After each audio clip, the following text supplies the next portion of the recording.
آج محترم عمران خان صاحب کی تاریخ تھی جو چیف جسٹس اسلام آباد ہائی کورٹ کی ڈویژن بینچ کے پاس لگی ہوئی تھی. 12 بجے کا ٹائم تھا. 12 بجے سے ہم 1:45 بجے تک بیٹھے رہے اور پسینے میں شرابور ہو کر بیٹھے رہے. کبھی ایسا نہیں ہوا کہ بالا عدالتوں میں وقت دیا جائے اور اس وقت کے برعکس جو ہے یہ میجسٹریٹوں میں تو ہوا کرتا تھا کہ چیمبر میں ریٹائرنگ روم میں بیٹھ کے چائے پیتے رہتے تھے یا ٹی وی دیکھتے رہتے تھے.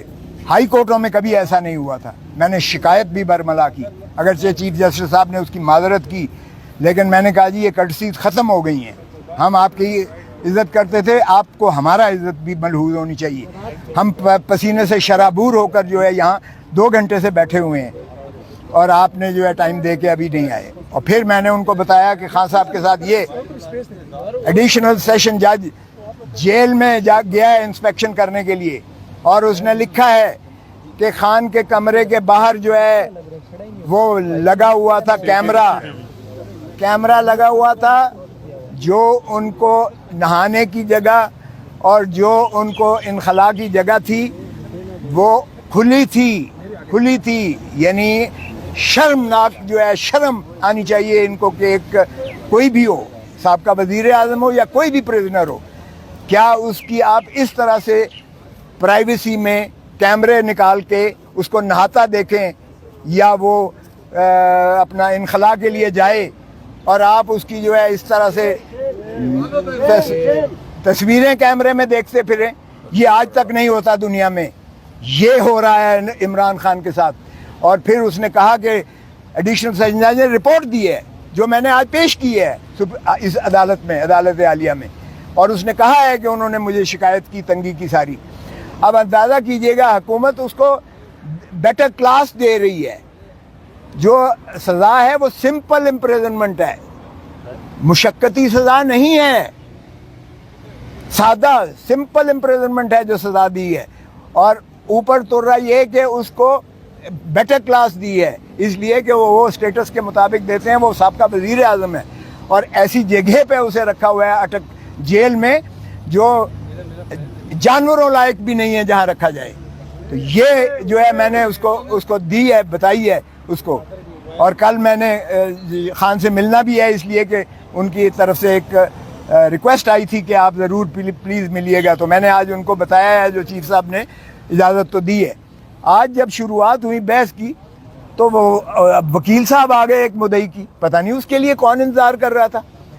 مدعی کے وکیل صاحب وہ ہیں جو میرے شاگرد کے شاگرد ہیں, جو وزیر قانون کے, اور ماشاءاللہ وہ شروع دن سے, پہلے دن سے وہ وکیل ہیں مدعی کے, پہلے دن سے الیکشن کے وہ سارے ٹرائل میں موجود ہیں, اور کہتے ہیں جی مجھے تیاری کے لیے وقت چاہیے. تو جج صاحب نے کہا بھائی تم تو خود بیچ میں رہے ہو, 2 ہفتے چاہیے مجھے. میں نے کہا سبحان اللہ, جب ہم نے مخالفت کی تو کہتا ہے 10 دن دے. تو پھر میں نے کہا جناب جج صاحب بہت اولیاء, اس دن جب میں نے پہلے دن آپ کو بحث کی تھی, آپ نے اپیل سماعت کے لیے منظور کی تھی, اسی دن آپ کو معطل کر دینی چاہیے تھی سزا, اسی دن آپ کو سسپینڈ کر دینی چاہیے تھی سزا. پھر بھی آپ نے باوجود نوٹس دیا شارٹ ڈیٹ کے لیے, اور وہ تب اس لیے نہ لگ سکا کہ آپ بوجہ علالت چیف جسٹس صاحب بیماری کی وجہ سے عدالت نہیں کر پا رہے تھے, جس وجہ سے تساہل ہو کر آج لگی تھی. میں نے کہا جی یہ تو نہیں ہو سکتا, اس لیے کہ یہ آپ میری زندگی کا حق مجھ سے چھینا لیں, جو اللہ کے ہاتھ دی ہوئی ایک انعام ہے انسان کو, اور آئین میں اس کا تحفظ کیا گیا ہے, آئین میں اس کا تحفظ کیا گیا ہے. اور یہ ہر دن ہر لمحہ جو میرا گزر رہا ہے یہ میری زندگی سے کاٹ رہے ہیں آپ, جس کا کسی دنیا میں کسی شخص کو, کسی عدالت کو اختیار نہیں ہے, کیونکہ یہ بنیادی حقوق سے متصادم ہے. اور میں نے کہا جی یہ دیکھیں کہ فساد کی سب سے بڑی جڑ, اس سارے گناہ کی جو ایک شاخسانہ ہے وہ تو ہے الیکشن کمیشن آف پاکستان, جس نے یہ فیصلہ دیا کہ عمران خان جو ہے وہ 62-63(1) میں یہ ڈسکوالیفائی ہو گئے ہیں, یہ نااہل ہو گئے ہیں, اور آگے لکھ دیا کہ ان کے خلاف جو ہے فوجداری مقدمہ بھی قائم کیا جائے. اچھا اب اندازہ کریں کہ وہ آرڈر لاہور ہائی کورٹ میں چیلنج ہوا اور اس میں ایڈمٹ ہو گیا ہے, اور اس میں کہا گیا کہ کوئی اس کے خلاف کارروائی نہیں کی جائے گی, کوئی کارروائی نہیں کی جائے گی اس کے پاداش میں. اور دیکھیں کتنے کھلے ننگے طور پر اس کا پروسیکیوشن بھی ہوئی اور سزا بھی ہوگی. اور پھر میں نے کہا جی آپ جورسڈکشنل انکیپیسٹی ہے, اس عدالت کو اختیار ہی نہیں تھا ایڈیشنل سیشن جج کو یہ کیس سننے کا, اس لیے کہ سیکشن 193 CRPC کہتا ہے کہ کوئی سیشن کورٹ براہ راست کوئی کیس نہیں سن سکتا, وہ میجسٹریٹ کے پاس جاتا ہے, میجسٹریٹ ریفرل کرتا ہے 193 میں کورٹ آف سیشن اگر ہو. اور میں نے 2022 سپریم کورٹ منتھلی ریویو کا حوالہ دیا ایگزیکٹ اسی نقطے پر انہوں نے سیشن کے آرڈر کو سیٹ اسائڈ کر دیا ایگزیکٹ اسی پر. تو پھر میں نے کہا جی یہ تو سارا ٹرائل ہی جو ہے غیر آئینی ہے اور یہ اس کی سزا جو ہے وہ کالعدم ہے اور یہ نان ایسٹ ہے. پھر میں نے کہا جی دوسری بات یہ ہے کہ یہ کمپلینٹ جو مدعی کیا گیا ہے ڈسٹرکٹ الیکشن آفیسر وہ کر ہی نہیں تھا سکتا کمپلینٹ جو ہے یہ الیکشن ایکٹ کے تحت, کیونکہ اس میں election commission of Pakistan complaint کر سکتی ہے یا الیکشن کمیشن آف پاکستان کسی کو ڈیلیگیٹ کر سکتی ہے. یہاں سیکٹری الیکشن کمیشن نہیں ہے, سیکٹری وہ ایک ملازم ہوتا ہے, وہ کمپلینٹ جو ہے کر رہا ہے وہ کیسے کر سکتا ہے, نہ اس کو کوئی ڈیلیگیشن ہے.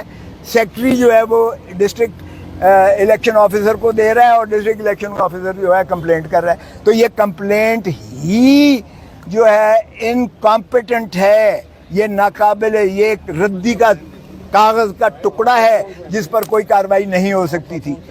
اور پھر میں نے کہا جی اس میں بھی لکھا ہوا ہے 120 دنوں کے جو ڈیکلریشن جو فارم, یہ مجھے کوئی توشے خانے کی سزا نہیں دی گئی, یہ سزا اس چیز کی دی گئی ہے کہ آپ نے جو ڈیکلریشن دیا ہے, ہر MNA دیتا ہے, میں خود 10 سال دیتا رہا ہوں, 31 دسمبر کو دینا پڑتا ہے, اور وہ 30 جون پچھلے سال کا جو آپ کے محاصل ہوتے ہیں, جو آپ کے ایسٹس اینڈ لائبلٹیز ہوتی ہیں, اس کا آپ ایک گوشوارہ دیتے ہیں الیکشن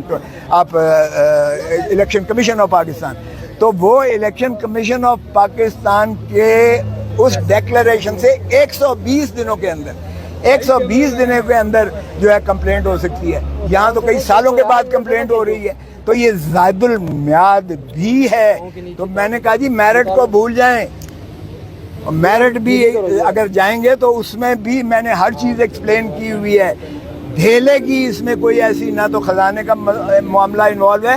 اور پھر میں نے خواجہ آصف کے سپریم کورٹ کا حوالہ دیا. خواجہ آصف جو بڑا دھنتر بنتا ہے اس وقت, وہ ملازم تھا UAE میں, اور ہمہ وقت ملازم تھا, فل ٹائم ملازم تھا, اور تنخواہ لیتا تھا جب وہ یہاں ڈیفنس منسٹر بھی تھا, جب فارن منسٹر بھی تھا. اور اس کو جب نااہل کیا ہائی کورٹ نے, تو سپریم کورٹ نے یہ کہہ کر اس کو جو ہے کر دیا کہ جی وہ ہر نااہلی, ہر چیز کی جو ہے اندراج ذکر نہ کرنا ڈیکلریشن میں, وہ کرپشن نہیں ہوتی ہے. ڈیکلریشن میں اگر کوئی کرپشن سے حاصل کیا ہوا پیسہ ہو, یہاں تو کوئی کرپشن کا سوال ہی پیدا نہیں ہوتا ہے. اگر توشہ خانہ کا سارا کیس بھی لے لیں, کرپشن تو ہے ہی نہیں, مروجہ وقت کے مطابق پیسے دے کے خان صاحب نے لیا, جو اسیسمنٹ کی وہ بھی سرکاری اسیسمنٹ ہوتی ہے, تو اس میں تو کوئی ایلیمنٹ تھا ہی نہیں. تو میں نے کہا جی یہ آپ دے لیں, اور یہ میں ایک دن بھی میں آپ کو تاریخ دینے کے حق میں نہیں ہوں, کیونکہ ہمارے اوپر بہت زیادہ پریشر ہے کہ آپ سے یہ نہ سنوائے جائیں کیسز, کیونکہ آپ نے جتنے فیصلے کیے ہیں آپ نے سارے عمران خان کے خلاف فیصلے کیے ہیں, اور جب آپ منظور بھی کرتے تھے تو پھر اسی کے پاس واپس بھیج دیتے تھے. کبھی آج تک ہوا ہے کہ نگرانی ایکسیپٹ کی جائے, ریویژن ایکسیپٹ کی جائے, اور پھر اسی کو کہا جائے کہ تم فیصلہ کرو, جو فیصلہ آلریڈی دے چکا ہے. 2 مرتبہ یہی کیا گیا. اور پھر میں نے کہا جی کہ اگر آج آپ ملتوی کریں گے تو پھر آج خواجہ حارث نہیں آیا, کل ہو سکتا ہے میں بھی نہ آؤں, کیونکہ ہمارے اوپر پریشر یہ ہے کہ آپ سے نہ سنوایا جائے کیسز, اور آپ اس لیے کہ بائسڈ ہیں. ایک طرف تو آپ دیکھیں کہ جب اس کی ڈیفنس عمران خان کی اسٹرائک آف کی گئی ہے, صفائی دینے کا موقع اس کو بند کر دیا گیا ہے, اور اس کی جب ہم نے نالش کی تو آپ نے نوٹس دے کے آپ نے پروسیڈنگ سٹے کیوں نہیں کی. اب کیا ہوگا, وہ ریویژن پینڈنگ یہاں پڑی ہوئی ہے, تو کیا ریویژن اس کا کیا اچار بنائیں گے؟ آپ نے اس کو تو انعام دے دیا, اس ایڈیشنل سیشن جج کو اگلے ہی دن لندن میں بھیجا گیا ہے.